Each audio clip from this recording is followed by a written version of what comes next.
família. E hoje nós gostaríamos de falar um pouquinho, entrando naquilo que será o tema generalizado. Nós não vamos seguir, assim por dizer, toda quarta-feira o tema da lição bíblica, mas gostaríamos de aproveitar esta noite para estudarmos um pouco sobre Israel, sobre o povo de Deus, sobre esses que comumente são chamados de judeus, porque são, me permito, o restante daquilo que seria o reino de Judá, o restante daqueles que seriam os remanescentes da última província que ainda estava ali naquela época de Jesus, mas que posteriormente também foi, eu não vou dizer exterminada, a palavra não é essa, mas ela foi posta para fora da sua própria terra, e não apenas naquele período, mas até anteriormente no reinado babilônico e anterior a isso, o reino do norte, os assírios. E nós gostaríamos de prescrever aqui um ou outro detalhe para nossa compreensão acerca do que é, ou quando nós falamos judeu, israelita, a nação de Israel, porque precisamos fazer esta diferença quando nós estudamos a Bíblia. Culturalmente, o judeu não é apenas o homem, a mulher que vem de uma linhagem judaica, com toda a sua cultura, ou seja, música, alimentação, e a Vânia sempre tem me enviado alguns sites muito interessantes, se ela quiser e puder pôr no chat, para que os irmãos também possam clicar e entrar no YouTube posteriormente. Há uma brasileira judia, ela mora em Israel e ela fala sobre isso, e quando há os momentos de festividades, lembrando você, o brasileiro também tem festividade, o angolano também tem festividade, nós temos a festa, digamos, de Todos os Santos, temos a festividade de São João, são festividades que estão ligadas, querendo ou não, à religião. Israel, ou judeu, nesse caso, também tem as suas festas que estão ligadas à sua religião.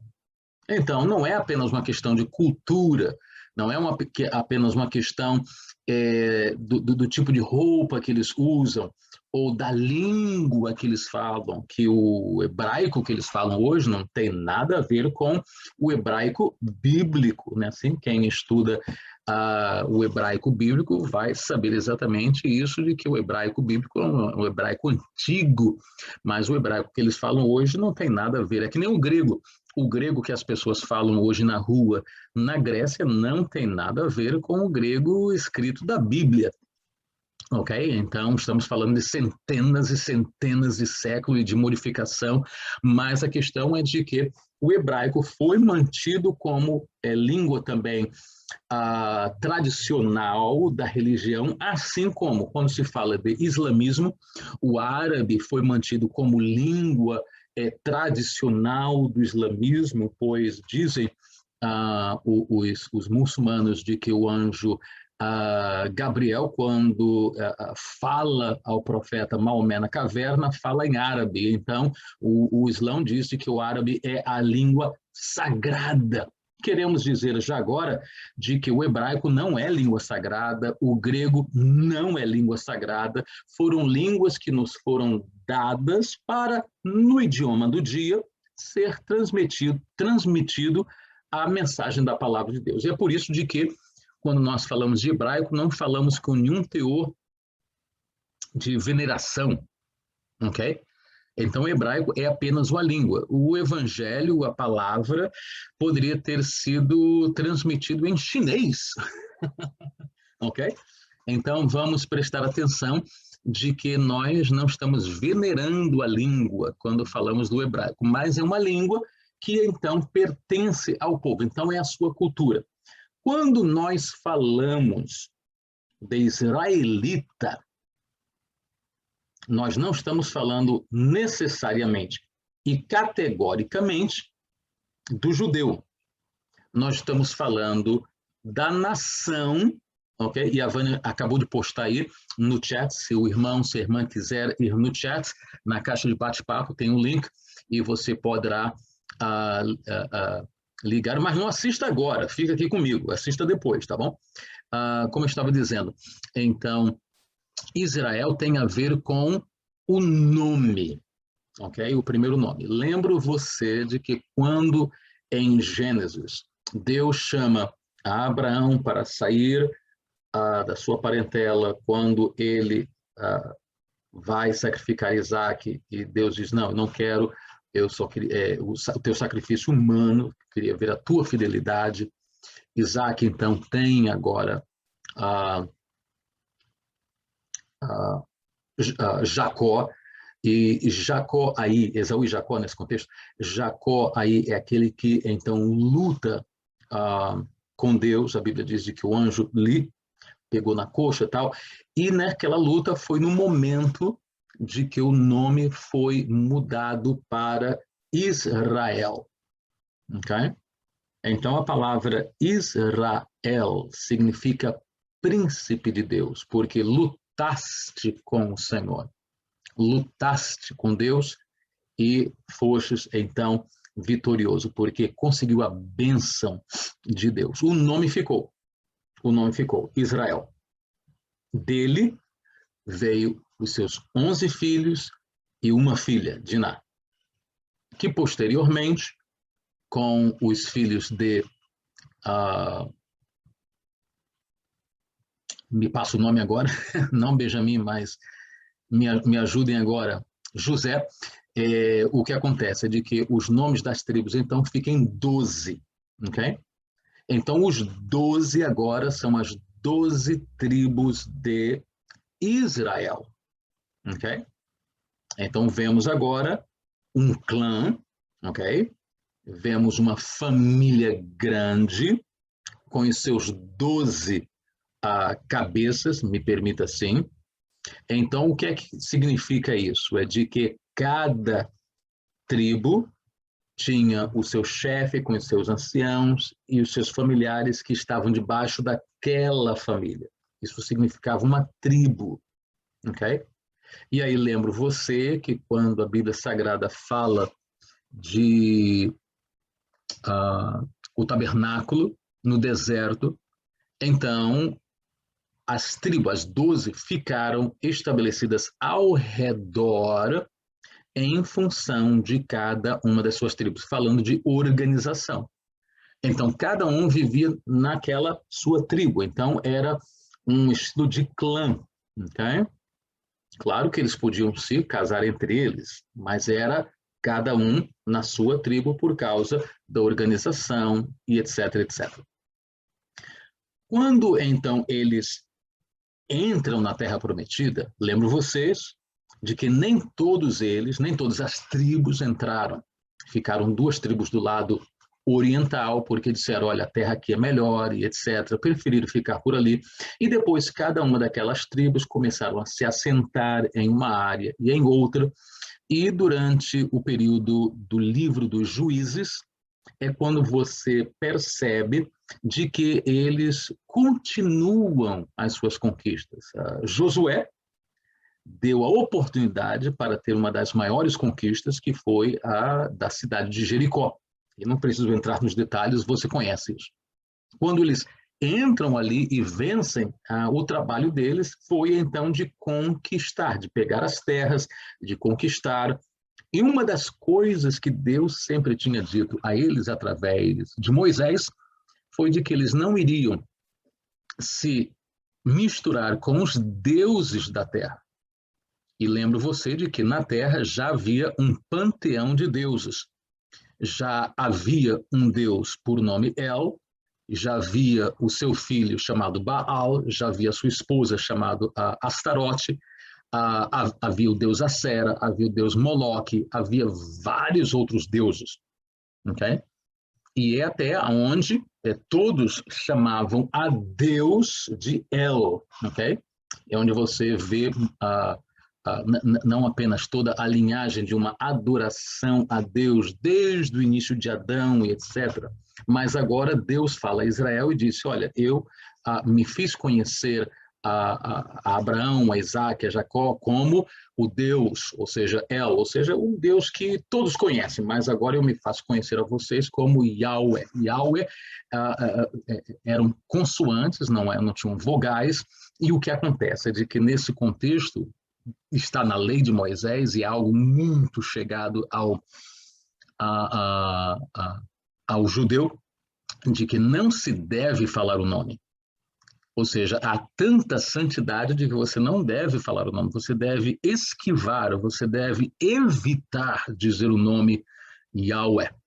Ou seja, e até a maneira de se dizer não se sabe exatamente hoje, dizem os judeus, porque a maneira de se dizer o nome foi perdida por causa apenas das consoantes. Ora, Adonai, então, é onde tem as vogais, e então, para se evitar dizer o nome Yahweh, então se põe as vogais dentro do Yahweh, e é onde você tem, então, a palavra Jeová, ok?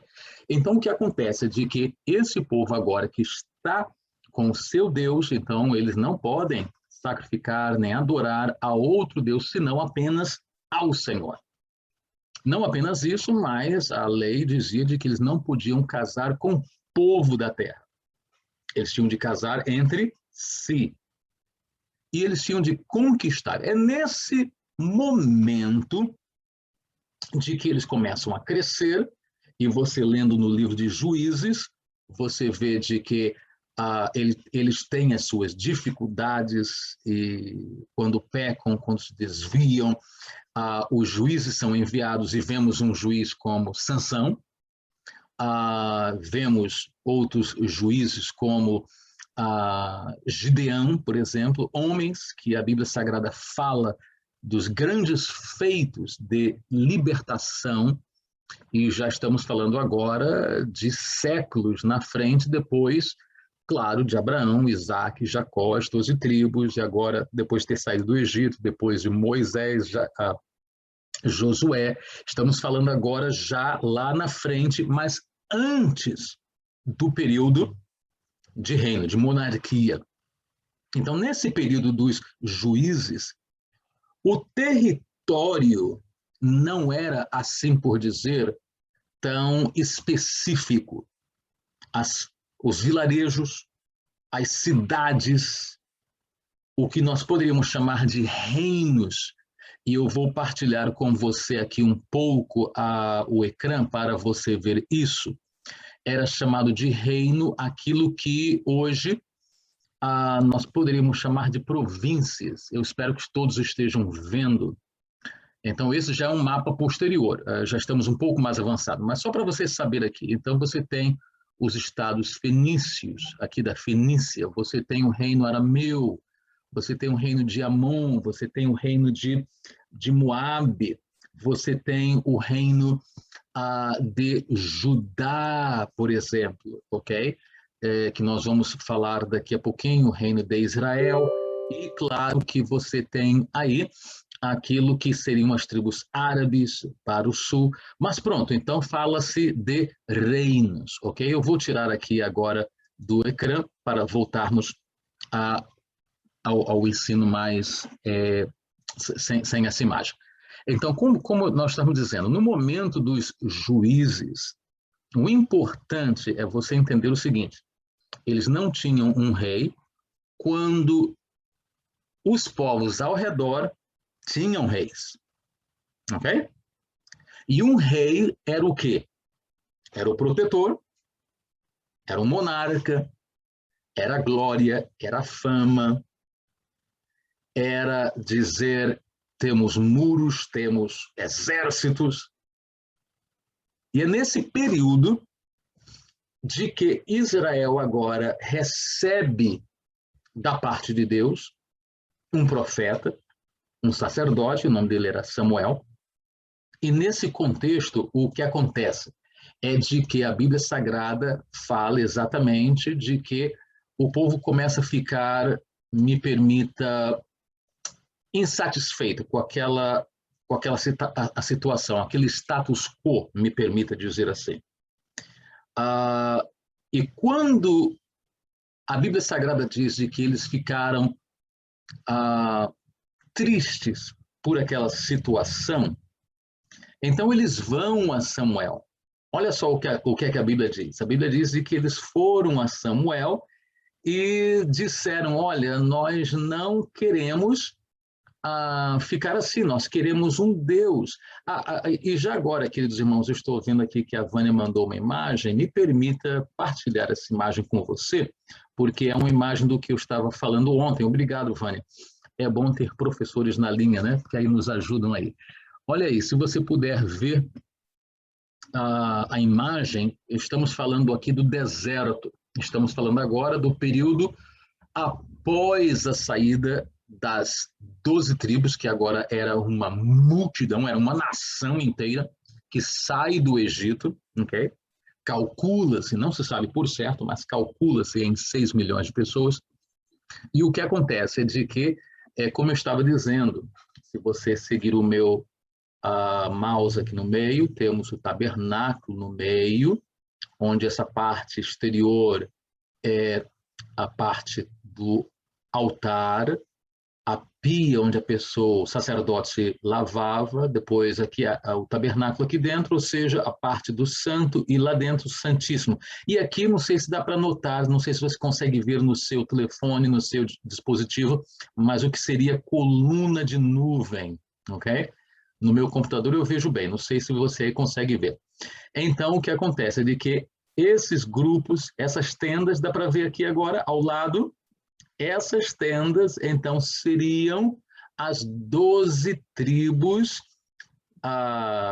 digamos assim, plantadas, não, a palavra está errada, plantadas, estariam acampadas ao redor, e os anciãos aqui do lado e do outro, dá para ver? Então, aqui ao redor do tabernáculo, ao redor dessa estrutura móvel do deserto, ok? Então, voltando agora para os juízes, você ainda tinha o tabernáculo, você ainda tinha a arca do concerto, você ainda tinha o sacerdote, você ainda tinha toda uma estruturação tribal, e cada um deles ficou em uma região diferente daquilo que seria. Me permitam somente ver uma coisa que eu gostaria de partilhar com vocês rapidamente. Não sei se eu vou conseguir aqui fazer isso, mas sim, aqui eu tenho. Então, eu vou...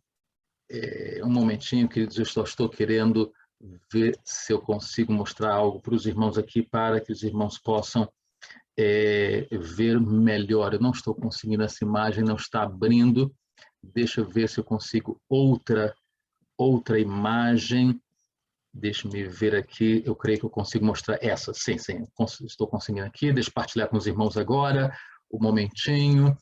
Se os irmãos puserem os vossos olhos agora no ecrã, vocês vão ver então o que seria mais ou menos, ok? Não, como eu disse, não se sabe exatamente porque não se tem um mapa daquela época. Então, pelos textos, pelo Talmud e pelo que está escrito nos livros de Juízes, então aprecia-se de que, por exemplo, aqui na parte de baixo, você teria o que era a tribo de Simeão nessa área daqui, o que seria a tribo de Judá, Benjamim, Ruben e Gade ficaram do lado oriental. Lembra que eu falei isso? Eles não entraram na terra prometida, ou seja, não atravessaram o Rio Jordão, mas ficaram do lado de lá. Quando Moabe não é tribo, ok? Moabe era um reino, assim como Edom também era um reino, e o Egito ficava aqui para baixo, ok? Então aqui, Dan, Efraim, Manassés, Issacar, Zebulon, Aser, Naftali e Manassés aqui em cima. Então vocês podem ver de que aqui está a separação das 12 tribos de Israel em todo o local. Onde é que está a tribo de Levi? Alguém pergunta. Onde é que ficou Levi? Levi não tinha terra. Moisés falou, e Moisés era da tribo de Levi, Moisés falou, não, Levi, diz o Senhor, não haverá posse, não haverá patrimônio, porque o Senhor lhe será o seu, me permito usar a linguagem agora, o seu patrimônio, a sua herança. Então, os levitas ficavam em todas as tribos, ok? Então, aonde quer que estivessem essas tribos, haviam levitas. Por quê? O trabalho do levita era ensinar, era ler a palavra, era sacrificar. Eles eram homens do sacerdócio e, portanto, não havia uma tribo, assim por dizer, mas estavam espalhados em todo o Israel. Mais uma vez, voltando agora no início da explicação, Israel, então, era o nome de Jacó, que agora ficou como o nome das 12 tribos, que ficou agora conhecido como a nação, que nos tempos dos juízes era uma nação apenas de tribos, de clã, e que agora, quando chega na época de Samuel, é quando o povo diz a Samuel, não queremos ficar assim, nós queremos um rei. E Deus então fala a Samuel e diz, eles não te rejeitaram a ti, mas me rejeitaram a mim, mas eu quero dizer uma coisa, eu vou vos dar um rei, mas esse rei vai querer os vossos filhos para serem soldados e vão morrer nas batalhas do vosso rei. Eles vão cobrar impostos, eles vão fazer e acontecer e tal. Então, Deus prescreve o que haveria de acontecer. Então, digamos assim, na melhor das linguagens, o que seria a era pré-monárquica de Israel seria um dos melhores tipos de teocracias que nós poderíamos dizer que haveria, porque Deus estava no meio do povo e cada um tinha a sua política, cada um tinha a sua maneira de trabalhar por causa das tribos, mas não havia um rei em si, ok? Então, é dali de que agora eles obtêm, Samuel unge, vocês conhecem a história, não vamos entrar em detalhes, Saul, um rapaz bonito, um rapaz alto, um rapaz forte, não sei o que é que bonito significa nesse caso, né? Hoje nós temos um contexto de bonito, quando bonito há 200 anos atrás era outra coisa. Então, não quero dizer de que ele era de uma maneira ou de outra, mas a Bíblia fala de que as pessoas da época o achavam elegante. Era uma pessoa que chamava atenção naquela época, ok? Então não tem nada a ver se a cor do cabelo era uma, se o olho era outra, se a pele era assim, se a pele era assada, não tem nada a ver, ok? Porque nós não queremos pôr um contexto nosso moderno naquilo que era a época. Mas a Bíblia fala de que por causa da sua beleza exterior, então ele atraía as atenções. Ou seja, o que acontece é de que ele é ungido, ele é posto como rei, mas ele falha, não queremos entrar nesse detalhe, e da mão dele passa agora o reinado para a mão de outra pessoa. E os irmãos sabem muito bem que essa pessoa é a pessoa de Davi, que tornou-se agora o segundo rei de Israel, mas nesse contexto, o primeiro da linhagem davídica, que dá a linhagem a todos os reis. Não houve mais rei nenhum depois de Saul da sua linhagem, ok? Mesmo de que houveram filhos e assim por diante. Ora, o que acontece é de que Davi é o homem de acordo com o coração de Deus. Davi, a Bíblia fala de que ele fez salmos, ele fez instrumentos, ele diz, Senhor, eu quero construir uma casa para ti. Ele era um amante de Deus e também era guerreiro. A Bíblia fala de que ele era sanguinário, ele matava. Era o camarada de que, olha, cuidado, não brinca com ele. A pontaria de funda dele, quando ele mandava a pedra, ele tinha atiradores de pedra no seu exército, de que a Bíblia diz de que eu não sei agora a distância, mas a uma grande distância, um fio de cabelo eles acertavam, de tão bons que eles eram. Haviam homens que caçavam gigantes, ou seja, ele tinha um exército que era bom. Então a conquista dele começou a crescer e conquistou todos aqueles povos. E esse detalhe que eu vou te dar agora é muito importante, porque tem a ver com a Israel moderna. Havia um reino mais perto do mar, que era chamado de Filístia, ou os filisteus, ok? E esses estavam sempre ali, eles tinham o deus Dagon, e olha, estavam sempre, e na época do juízo estavam sempre ali.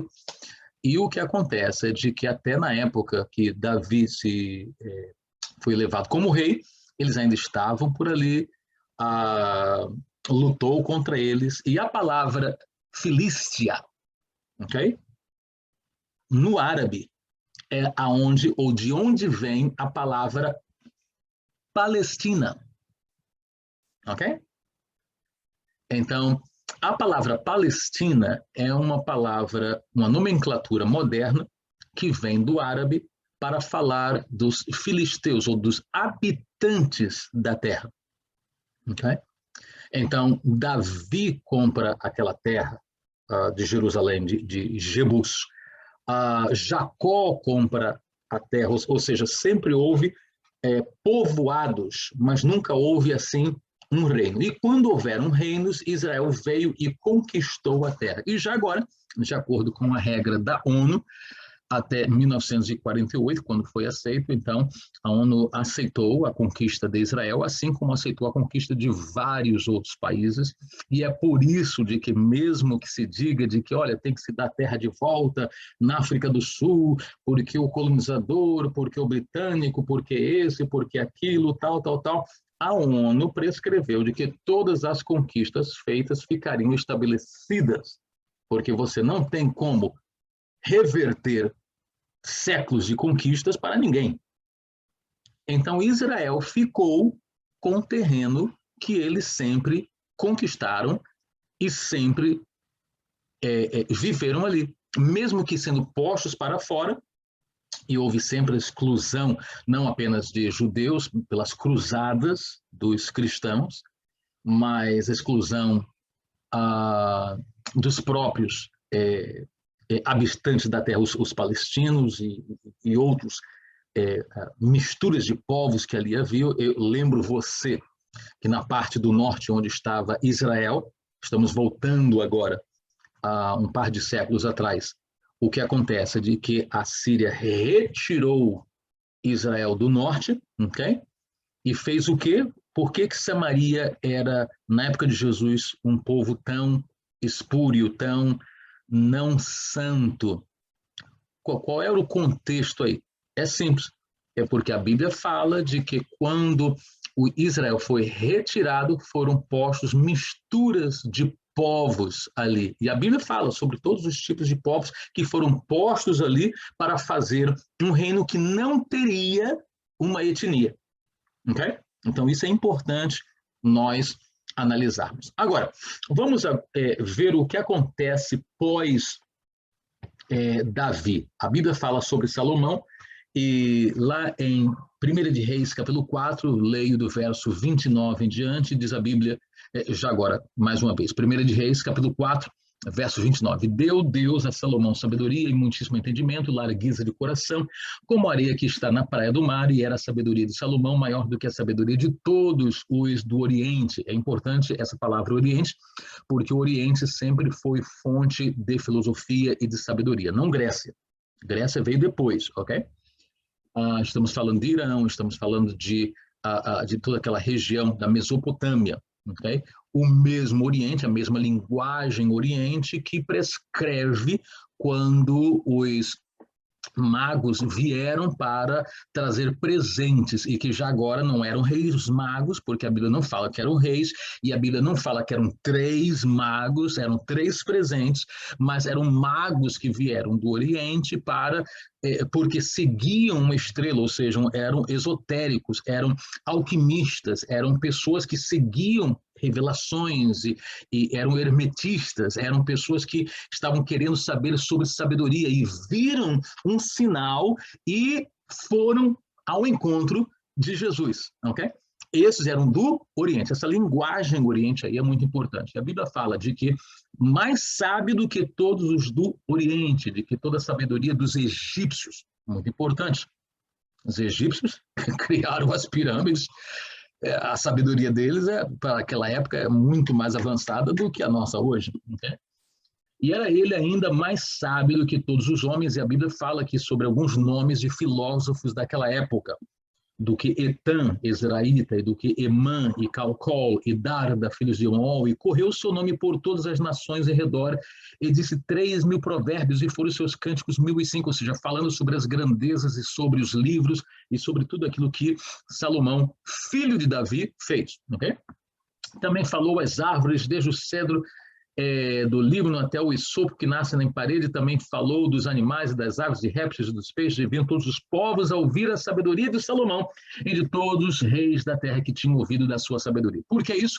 Porque quando Davi morre, e ele põe a Salomão no poder, Salomão ora a Deus, e Deus diz, pede-me, e eu te darei o que tu queres.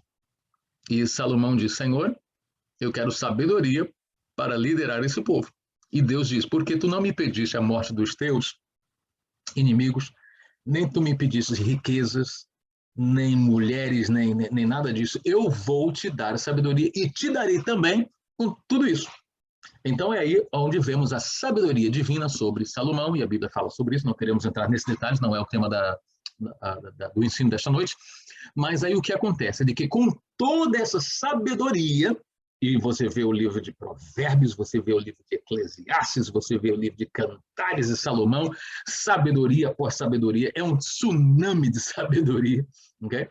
Então, o que acontece é de que ele, agora que tinha recebido das mãos de seu pai Davi, ouro, bronze, prata, cedro, e ele em diplomacia com aqueles reis da terra ao redor, então ele trouxe pessoas para fazerem o mar de bronze, para fazerem o templo, para fazerem o palácio, e ele fez ali, irmãos, uma coisa assim altamente fora do comum.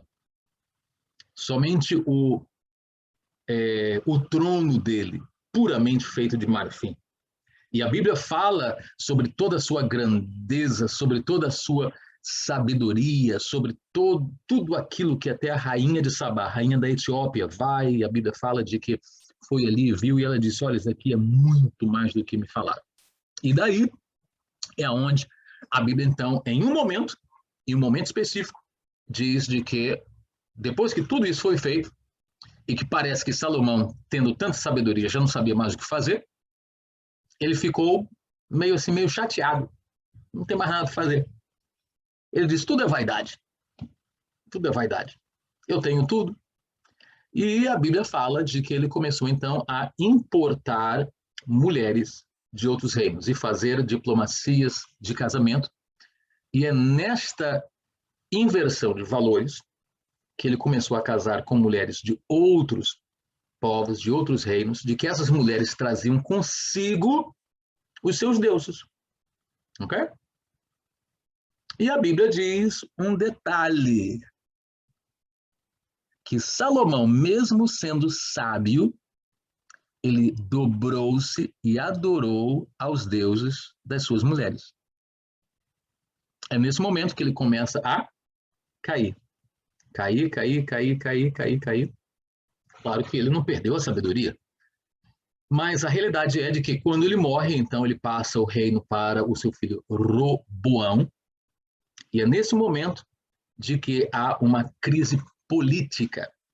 Okay? Uma crise política de que, se você for ao livro de 1 Reis, você vai ver isso lá, e os anciãos e os políticos da época vão falar com Roboão e dizem, olha, o povo vai te seguir, o povo vai ser submisso, mas, olha, afrouxa a tributação aí, porque o teu pai estava cobrando muito, e o que acontece é de que Roboão, em vez de procurar pessoas que lhe pudessem dar um conselho mais prático e mais plausível, mais diplomático, ele procurou os seus pares, os jovens, aquele pessoal que estava ali com ele, e eles disseram, não, você tem que mostrar que é homem agora, na minha linguagem, né? E quando ele volta, ele diz, olha, o meu dedo mindinho é igual a coxa do meu pai. Se o meu pai vos açoitou com açoites, eu vos açoitarei com escorpiões, e assim por diante. E foi nesta tensão política de que Deus, então, prescreve um homem que é chamado Jeroboão, e vocês podem ler a história, está tudo escrito em 1 Reis, aonde ele é tido agora como rei e há uma ruptura no reino, ok? E eu quero dizer isso porque isso é importante, porque quando nós lemos a Bíblia Sagrada e você lê Reino de Israel, você tem que entender, nós estamos lendo do que aqui? É Israel o todo ou é o Reino do Norte? Mais uma vez, eu quero pôr aqui para você ver, por favor, preste atenção nisso agora, porque isso é muito importante, ok? Deixa eu ver onde é que está esse meu mapa. Um momentinho, queridos. Um momentinho, deixa eu fechar aqui. Ok, aqui está, mais uma vez, eu tinha mostrado esse mapa para vocês, e eu quero apresentar esse mapa mais uma vez. Aqui está, muito bem. Estão vendo de que quando há essa racha, essa divisão, então esta parte do sul fica sendo chamado de Reino de Judá, ok? Tá vendo aqui? Com a capital em Jerusalém. Dá para ver Filístia aqui, essa Filístia é que depois passou a ser conhecida como Palestina, ok?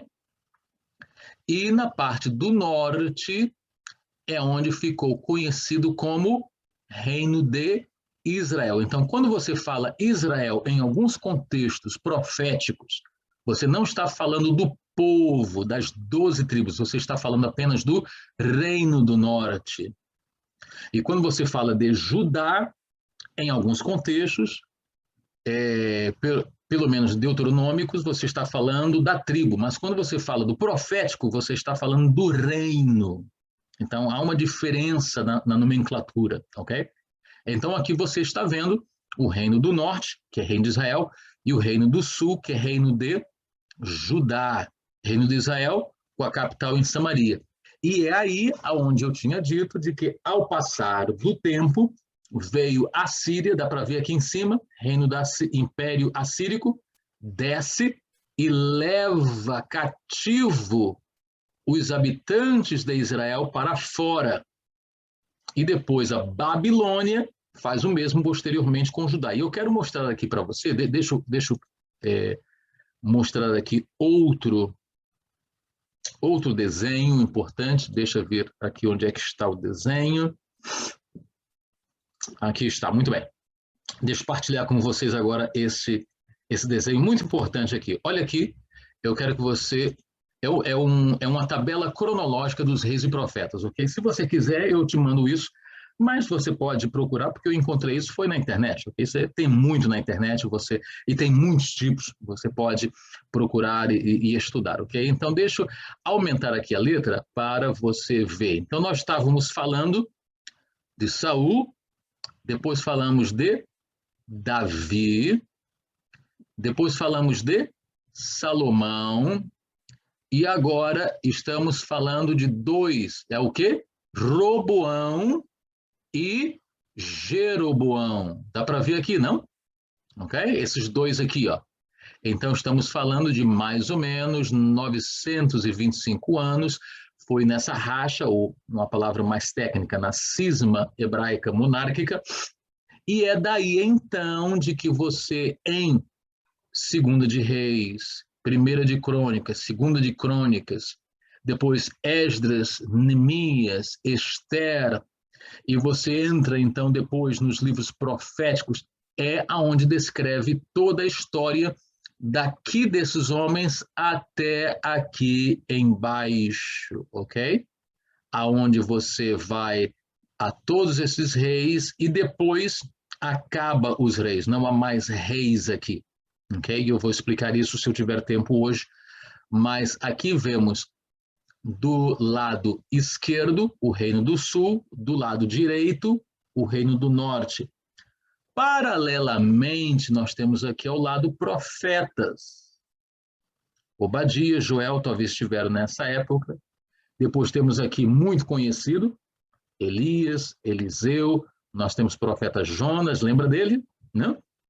Nós temos aqui Isaías, Miqueias, e aí temos a queda de Samaria, ok? É quando a Síria leva cativo e o reino do norte para de existir, ok? Já não há mais reino, destroem tudo, as cidades são destruídas, pessoas de outros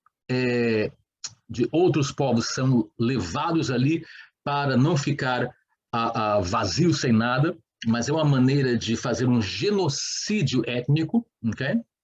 Então, o que acontece? De que não havia mais nada no norte, mas ainda havia no sul. E é quando, e para os irmãos daqui de Fort Lauderdale, domingo passado eu pregava sobre Josias. Josias está aqui. Então, nós temos o profeta Abacuque, Sofonias, Naum, Jeremias, Daniel, Ezequiel, porque depois de Josias, que ele vai ao encontro de Faraó Neco II, e Faraó o mata, e ele é levado para ser enterrado, e depois Joacai, Joaquim e Zedequias reinam, mas depois dali, então, é quando vem Babilônia, e então entra e retira, e é quando Daniel e Ezequiel são levados para a terra de Babilônia, e aqui há os 70 anos, ok? Então, estamos vendo aqui de que não há mais um reino, ok?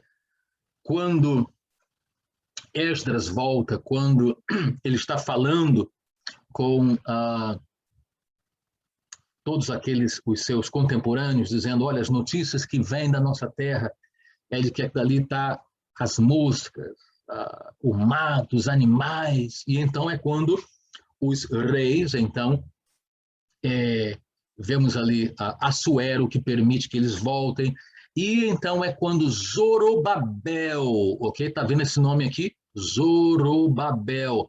Ele é um descendente de Josias, então ele volta, e Zorobabel significa semente do estrangeiro, ou a semente que veio de fora. Então, ele é o filho dos reis do reino do sul, de Judá, que nasceu no exterior. Ele volta e ele é posto como governador, não rei, governador, e depois, é claro, temos aí Esdras que restaura, reconstrói, e depois Neemias também com a reconstrução, e você tem Malaquias, e é claro, o que acontece é esta situação de que depois não há mais nem reino de norte, nem reino de sul, porque agora o Império Assírico passa, o Império Babilônico passa, e entra o Império Medo e Persa por relativamente pouco tempo, mas passa também. E agora, o que está acontecendo na arena mundial, basicamente, no que nós chamaríamos, entre as páginas brancas, entre o Antigo e o Novo Testamento, ok? É o Império Grego. O Império Grego, que começa a crescer pela sua bárbare, ok? Porque eram povos, de certa maneira, lutadores, conquistadores, mas eram povos muito locais. E eram mais conhecidos pela sua filosofia. E Grécia e Egito bebiam da sabedoria um do outro, ok? E é onde você tem Sócrates e Platão, e você tem Aristóteles, e todos esses sábios.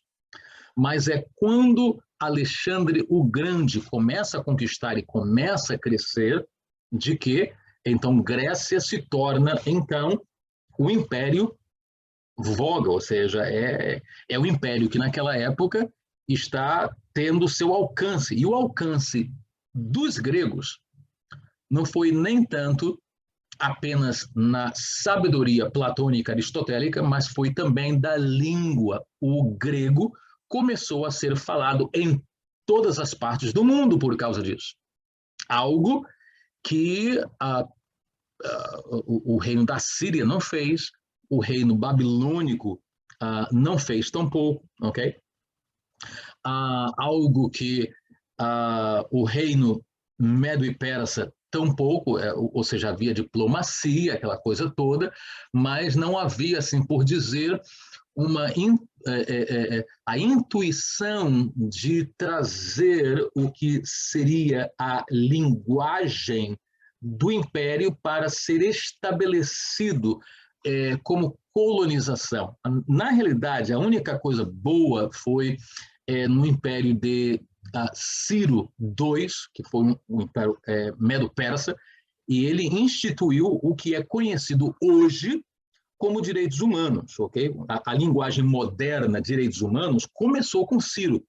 E se vocês procurarem e encontrarem o cilindro, e fizeram um estudo sobre o cilindro de Ciro, vocês vão ver aí de que ele fala de que todos têm liberdade, que todos podem adorar os seus próprios deuses, e todos podem ter a sua própria língua, e assim por diante. Ou seja, ele foi o preconizador daquilo que seria hoje o que nós conhecemos de direitos humanos, ok?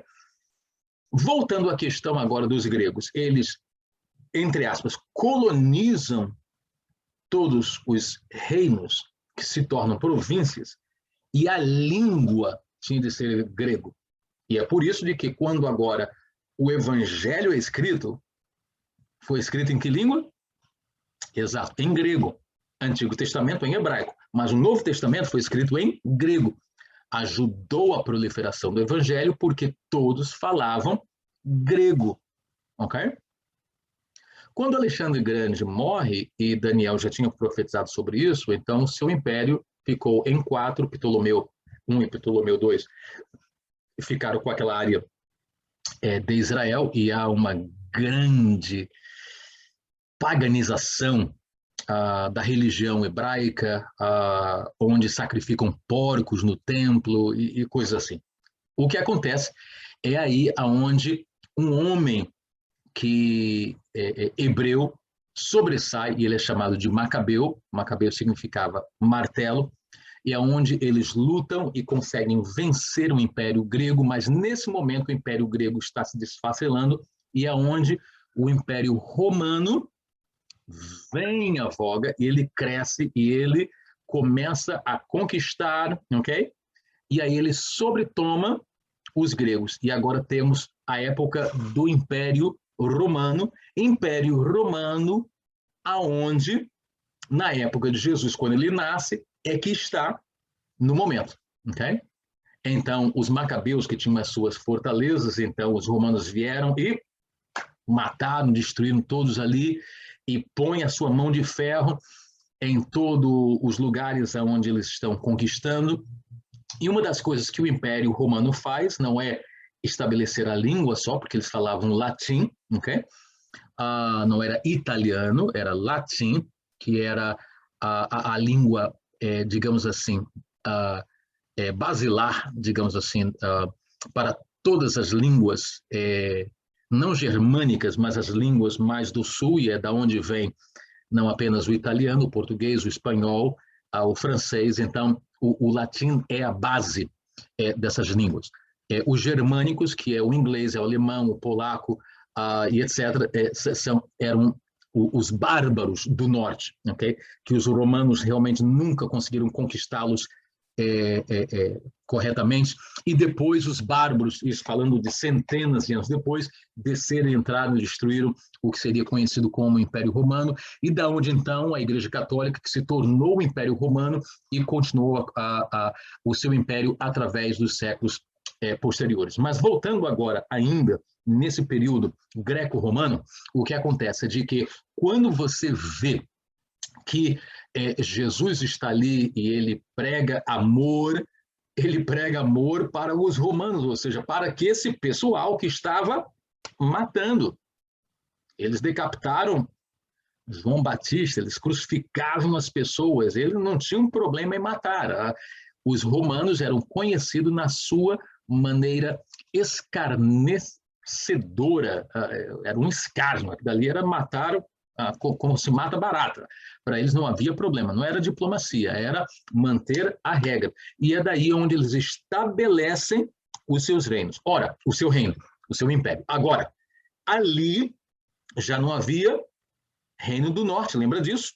Os israelitas já tinham sido postos para fora, eles mantiveram a sua linhagem, mantiveram a sua língua, mantiveram a sua comida, mantiveram a sua religião, mas tudo isso porque o reino do sul, Judá, quando agora Isaías fala sobre o Messias, e quando eles acreditam na reforma, e Jesus, quando vem, perguntam: restaurarás tu agora o reino de Israel? Eles estão pensando sobre isso, ok? Eles estão pensando sobre toda essa questão monárquica, pensando sobre essa questão messiânica, e Jesus diz: o meu reino não é desse mundo. Vocês erraram aí. Então, o que acontece é de que quando esse povo, que agora era o Israel, mas que cada um tem a sua linhagem da tribo, eles conhecem. Isso é muito importante. Você vai a Mateus, o que é que você encontra na primeira página de Mateus? Filho de, filho de, filho de. Linhagem. Quando você vai a Crônicas, filho de, filho de, filho de. Linhagem. Ou seja, para os judeus, a linhagem era muito importante. Então, o que acontece é de que eles sabiam de que eram da tribo de Levi, era da tribo de Benjamim, era da tribo de Zebulon, e até há alguns hoje que conseguem dizer de que tribo são. Você fala com um judeu hoje, há judeus que dizem: sim, eu sei de qual é a minha tribo. Mas há judeus que não sabem, porque não há como, porque eles foram espalhados por todo mundo e foram para todo lado por causa dessa questão de que Deus pôs contra o povo de Israel por causa da sua apostasia, ok? Mas, porque a palavra, por causa o Deuteronômio, ou seja, os 5 livros, que era a Torá, por causa do Talmud, por causa do ensino rabínico, estabeleceu-se sinagogas, e as sinagogas não eram, digamos assim, o templo, mas era casa de oração, onde se ensinava a palavra para permanecer a linhagem religiosa que estava ligado à cultural, ok? Então, um judeu hoje pode ser judeu, mas não é israelita,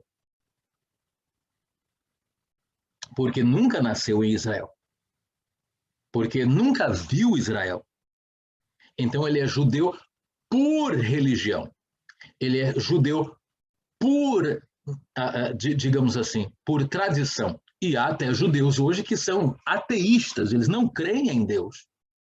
E há pessoas que nascem em Israel, na nação de Israel moderna, naquilo que nós conhecemos como Israel hoje, e me permita tentar pegar aqui algo para vocês, para que vocês entendam exatamente o que nós estamos dizendo. Então, quando você vê isso, olha aqui, eu quero mostrar apenas algo para vocês agora. Okay, deixa eu ver se eu consigo.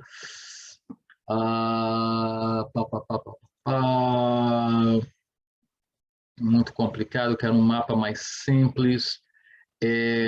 Sim, deixa eu ver se eu consigo então mostrar isso aqui. Eu espero que sim. Deixa eu mostrar aqui para vocês esse mapa, ok? Eu espero que possam ver o mapa. Eu espero que vocês consigam ver o que eu estou aqui mostrando no ecrã. Estamos falando então de... Será que conseguem ver ou não? Parece que eu perdi aqui. Me dê uma nota, me dê um ok se conseguem ver. Eu estou terminando. Sim, estamos vendo. Ok, muito bem. Então, temos aqui o mapa moderno, ok? Eu estou tentando aumentar, mas não consigo, por isso que eu estou para ver se vocês poderiam ver melhor. Muito bem, mas não importa. Então, aqui nós temos a atual. Esse é o mapa atual agora, ok? Temos aqui Israel, o Israel de hoje, que aqui o West Bank, ou seja, a área onde estão os palestinos, essa área daqui, e essa briga, o Gaza Strip, onde estavam ali os filisteus, ok? Esse pedacinho daqui. Temos o Egito moderno, temos a Jordânia moderna, temos a Arábia Saudita moderna, temos a Síria moderna, temos o Líbano moderno aqui. Então, esse é o mapa aqui hoje, ok? Então, somente para vocês entenderem. Então, tem pessoas que podem nascer aqui em Israel, mas não são judeus. Então, temos que fazer essa diferença para entendermos o que é ser judeu e o que é ser israelita. E, por último, aquela linguagem bíblica que significa ser o Israel de Deus, ou seja, ser homens e mulheres que não são filhos por causa da linhagem, mas ser, como disse o próprio Jesus, que ele pode suscitar filhos a Abraão destas pedras.